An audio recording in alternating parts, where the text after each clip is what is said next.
खरं तर आज मोर्चा निघायला पाहिजे होता.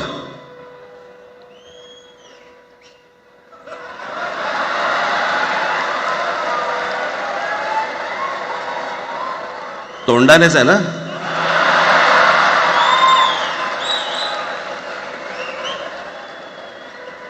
बस बस. मोर्चा खरं तर निघायला पाहिजे होता.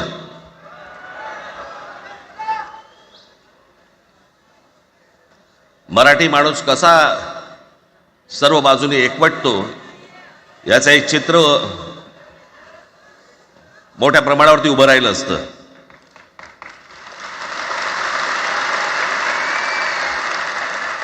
पण नुसत्या मोर्चाच्या चर्चेनेच माघार घ्यावी लागली.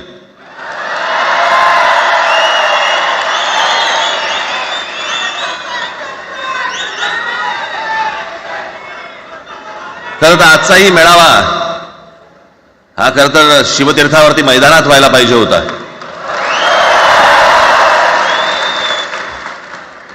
मैदान ओसंडून वाहिलं असतं अख्खं.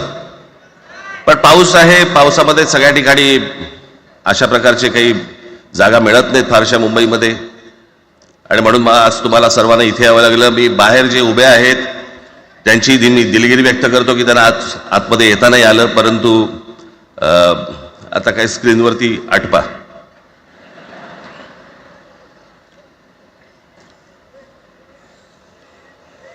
मी माझ्या मुलाखतीमध्ये एक म्हटलं होतं की ज्याच्यातनं या सगळ्या गोष्टी खरं तर सुरू झाल्या, आणि मी असं म्हटलं होतं की कोणत्याही वादापेक्षा आणि कुठच्याही भांडणापेक्षा महाराष्ट्र मोठा आहे.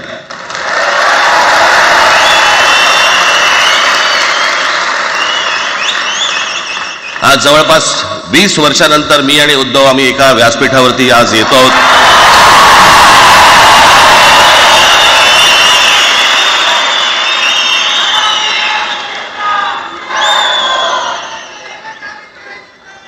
जे माननीय बाळासाहेबांना जमलं नाही, जे अनेकांना जमलं नाही, आम्हाला दोघांना एकत्र आणायचं, ते देवेंद्र फडणवीसला जमलं.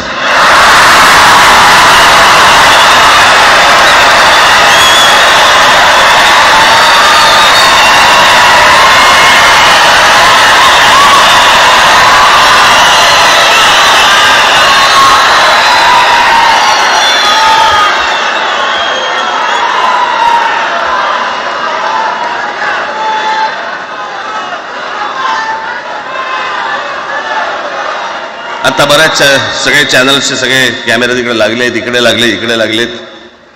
आता संध्याकाळी सगळं सुरू होईल. आता काय वाटतं, काय दोघांची बॉडी लँग्वेज कशी होती?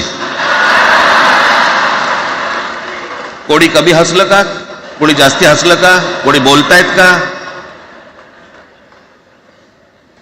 आपल्याकडे मूळ विषय सोडून इतर गोष्टींमध्येच फार रस असतो अनेकांना. खरं तर आजचा हा मेळावा,